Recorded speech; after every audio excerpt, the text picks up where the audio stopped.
Et ben, rebonjour. Alors, du coup,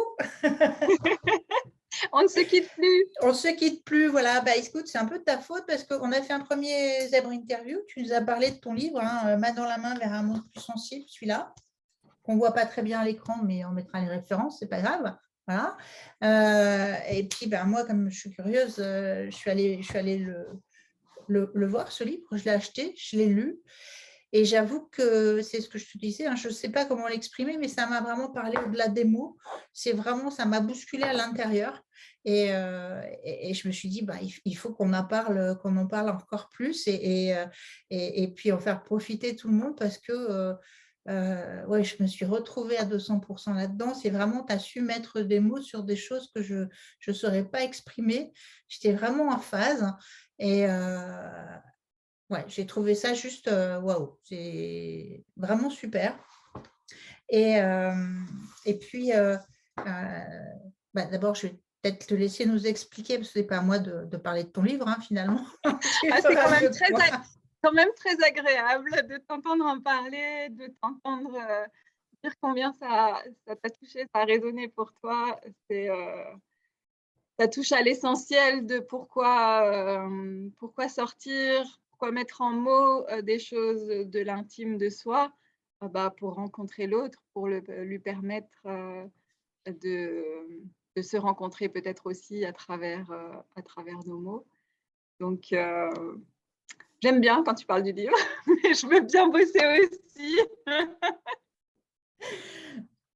Ouais, et puis bah, en fait, comment tu as eu envie de parler de ce qu'il y a dedans, tout ce que tu évoques, tout ça, c'est apparemment, ce n'était pas forcément simple aussi d'en parler, hein, si j'ai bien compris. Non, c'était un sacré processus. Et puis, j'ai envie de dire, je crois que je n'avais pas le choix. Il n'y a rien qui me venait et qui soit plus théorique ou plus, peut-être plus éloigné de mon expérience. Donc, c'est vraiment aussi un livre où je rencontre ma voix, ma langue et où finalement, je n'ai pas le choix de l'exprimer. Malgré un peu l'ambivalence et effectivement, ce que je transmets d'ailleurs dans le livre parce que c'est vraiment, tu me parlais d'une des notions clés dont je parle, c'est l'authenticité. Pour moi, c'est ça aussi l'authenticité, c'est de dire qu'est-ce que je suis en train de vivre en écrivant et c'est le message quelque part de l'observation et cetera. Mais je veux pas aller trop loin et reprendre ta question. Une envie de projet collaboratif. Enfin, on l'a écrit à 4 personnes, 8 mains. Et il y a cette énergie aussi dans le livre du soutien, du regard de l'autre qui nous porte et nous encourage, peut-être même avant que nous-mêmes on puisse porter ce regard sur nous-mêmes. Oui. Oui, ça c'est aussi, c'est aussi une belle aventure, mais c'est vrai ce que tu disais, c'est que à la fois tu dis des choses, mais tu as t'es en métacognition par rapport à ça, donc tu expliques comment ça se passe en dedans. Et ouais, c'est très particulier, mais c'est incroyable l'effet que ça peut faire.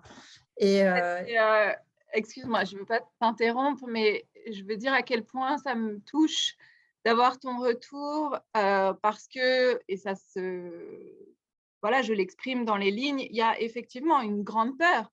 Je suis en train de me mettre dans ces lignes, vraiment de dire l'intime qui se produit en moi, avec une incertitude de: «Est-ce que c'est aimable ou pas? Est-ce que ça va faire, un effet, connectant?» j'allais dire positif, c'est pour ça que je mets j'ai mis des guillemets. Est-ce que ça va vraiment servir mon envie de lien, d'exprimer cette sensibilité, cette vulnérabilité? Je trouve que ça, c'est des questions qui sont assez, fondamentales, pour tout un chacun et peut-être encore plus pour nous ultra sensibles, HPI, agités du ciboulot et des émotions. en lisant ce livre, j'ai fini par me dire, mais en fait, je suis peut-être pas que HPI parce que je me retrouve dans plein de trucs. Donc, enfin bref, voilà, ce sont des choses qui arrivent.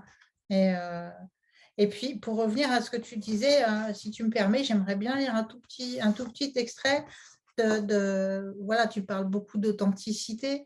Qu'est-ce qu'être authentique? Alors déjà, cette question, moi, elle me parle beaucoup parce que être authentique, c'est pas facile. Être authentique, comme tu le dis, envers soi-même, et puis, et puis agir de manière authentique avec les autres, c'est pas évident. Et quand tu parles il n'y a pas de jugement dans l'authenticité,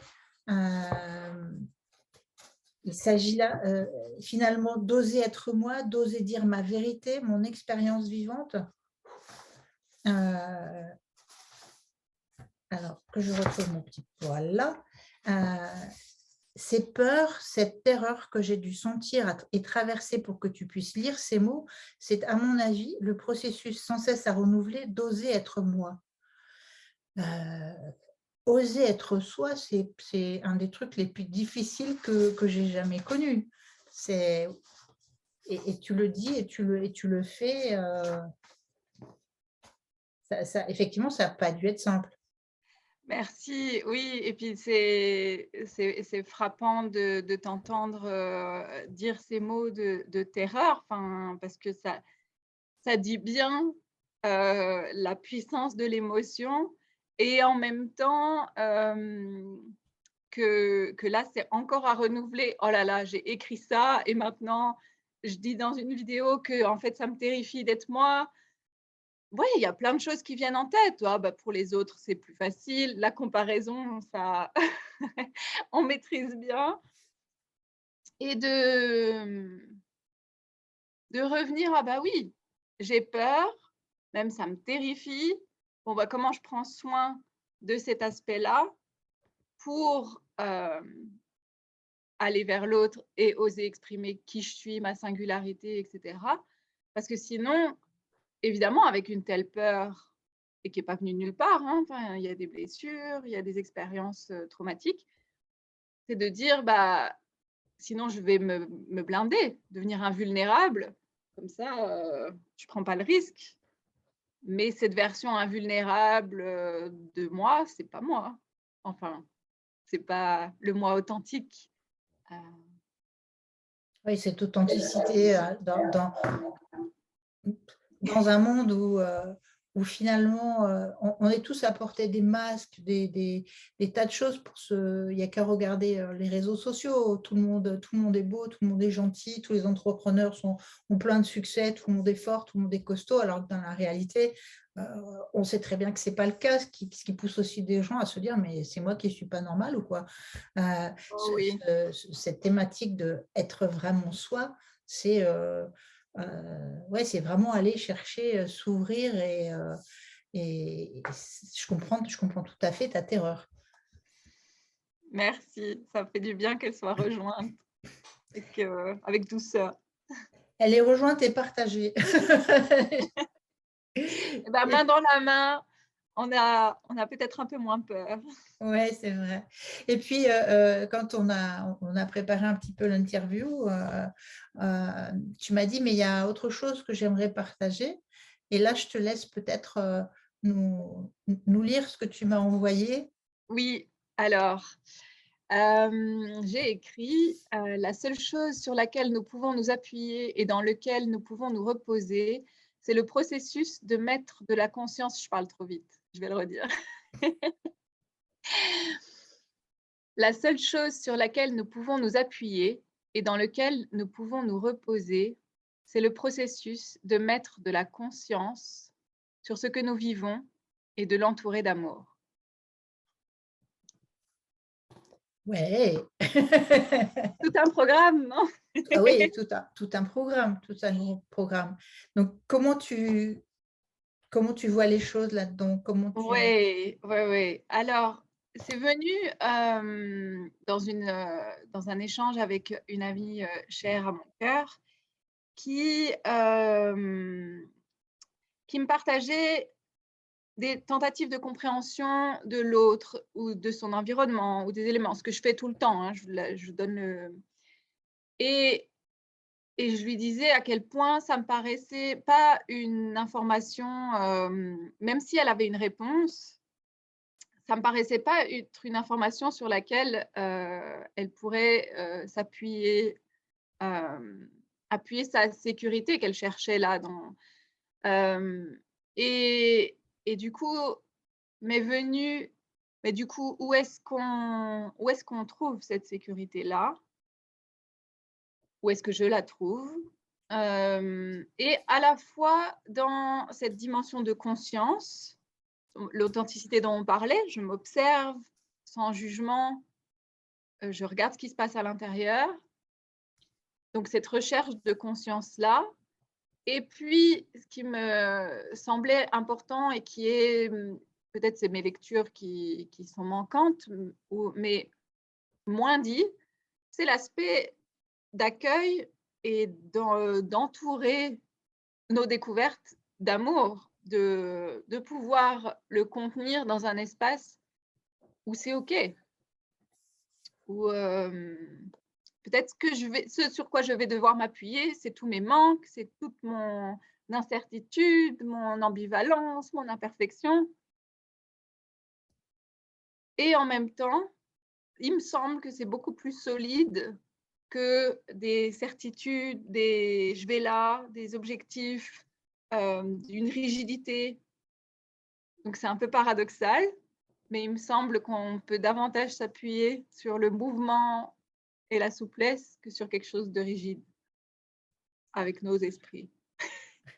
Oui, surtout si ce n'est pas authentique finalement, hein, cette rigidité, ces choses-là. Mais dans ce que tu dis là, moi, ça me fait penser à la pleine conscience, où Mmh. justement on est conscient de tout ce qui se passe là maintenant et on est dans la bienveillance, il n'y a pas de jugement, on ramène sa pensée voilà, avec amour aussi, pourquoi pas.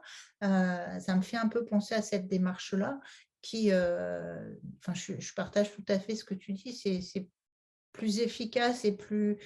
En tout cas, voilà, je n'ai pas de jugement généraux, mais en tout cas, moi, ça me correspondrait mieux que d'avoir des trucs bien carrés, des objectifs, voilà, de savoir de quoi je pars et de l'accepter, d'accepter qui je suis et puis de voir ce que je peux en faire derrière. Et ouais, c'est encore… ça peut guider pas mal de personnes, je pense, aussi. J'espère de pouvoir revenir, voilà, à qui je suis dans le mouvement de qui je suis. Pas moi, j'ai beaucoup, projeté sur ce «sois toi-même» ou «qui je suis», quelque chose d'une identité fixe, qui finalement correspondait pas à mon expérience. Donc évidemment, j'ai énormément de difficultés à me présenter. Mais c'est aussi parce que, bah, ce que je me sens être, c'est vraiment comme un processus. Ce je suis, il est mouvement, il est changeant, et dans ce changement, il y a une stabilité profonde, ben, d'être. Pour le coup, ça me rappelle, ça me rappelle tout ce qu'on dit sur la physique quantique, le cerveau quantique, les choses comme ça, où tu as la certitude qu'il y a quelque chose, mais qui est jamais au même endroit au moment. On est dans les Mmh. probabilités. C'est peut-être un lien complètement débile. Je couperai peut-être le passage, mais ça fait penser à… Ce serait dommage de couper ces élans créatifs. Je connais pas du tout, voilà, les ouvrages de physique quantique et d'application. Alors moi, je ne suis pas du tout une experte là-dedans, hein, mais au départ, quand on parlait de cerveau quantique, je me suis dit que c'était encore une invention, un truc. Et finalement, quand tu regardes, ce n'est pas si aberrant que ça, parce que finalement, tu as des choses comme la mémoire qui circulent en permanence, qui sont là, ça existe, mais ce n'est pas casé dans un coin ou coincé dans une synapse. Et c'est pas… Alors, je ne suis pas du tout spécialiste, hein, encore une fois. Et je trouvais que l'idée n'était pas complètement Mmh. absurde. Mmh. Ça donne, presque une matérialité à l'immatériel. C'est ça, Quelque chose comme ça. ouais. C'est ça. Est-ce qu'il y a autre chose que tu voudrais nous dire à propos de ton livre, à propos de ce que tu nous as partagé là? Eh ben, j'écoute à l'intérieur pour pouvoir répondre à ta question.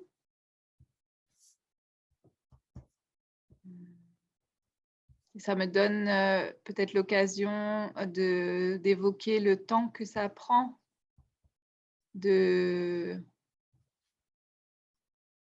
contacter son authenticité. Moi, c'est pas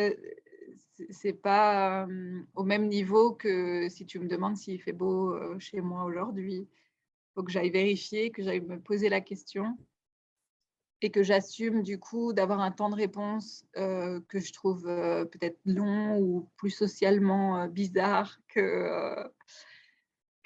qu'attendu. Donc voilà, si d'autres qui nous regardent ont cette expérience-là de « mais moi, je prends super longtemps pour me vérifier comment ça va ou si j'ai quelque chose à dire », moi aussi. Oui, là aussi, ça contraste avec la période qu'on vit aujourd'hui où tout va très vite. Il faut être dans l'instantané partout, mais du coup, on ne prend plus le temps peut-être de se rapprocher de soi et d'être authentique et de se rapprocher de son authenticité, comme tu le disais. C'est un peu dommage. C'est carrément super dommage. Avant, tu envoyais un courrier, il fallait le temps que la poste veuille bien le porter, la personne prenait le temps de le lire, de réfléchir, de répondre, d'écrire, de renvoyer, de coller son timbre, d'aller à la poste, elle pouvait changer d'avis. Maintenant, ça se fait en 2 clics par un SMS, par un mail, et tu te dis « Ah, mais finalement… » Et on reste dans un côté un peu superficiel quand même. Donc ça, c'est un bon conseil aussi, peut-être de prendre le temps de réfléchir vraiment, de se connecter à soi et ouais. S'offrir ce temps-là de descente en soi. Ouais, exactement. En tout cas, avant de te laisser le mot de la fin, moi, je voudrais encourager les personnes à lire ton livre. Je vais essayer de le présenter à peu près, mais je le mettrai en fin de vidéo. Mais c'est vraiment, moi, j'ai adoré. J'ai vraiment eu c'est un peu comme quand tu es devant une œuvre d'art qui te prend aux tripes. Tu sais pas forcément, moi, je ne sais pas forcément qu'est-ce qui me chamboule, mais il y a quelque chose d'impalpable. Voilà. Moi, c'est ce que j'ai éprouvé en lisant ton livre. Et je voudrais te dire un grand merci pour ça. Et vraiment, j'encourage les gens à le lire. Moi, j'attends, dès que je pourrais me faire dédicacer mon exemplaire, Avec joie, oui. Merci. Et puis, voilà, puisque j'ai le mot de la fin, pour les personnes qui voudraient me lire, il y a un formulaire pour s'inscrire à ma newsletter sur mon site internet qui devrait démarrer à un moment ou à un autre et où je partagerai des écrits. Donc, voilà, ça peut être aussi… Et c'est tellement encourageant quand tu me donnes ce retour-là. Voilà, ça m'aide à traverser la terreur de partager mes textes. Merci Flora, merci beaucoup. Avec Et joie. à Merci. bientôt peut-être. Oui, avec joie. Salut. Au revoir.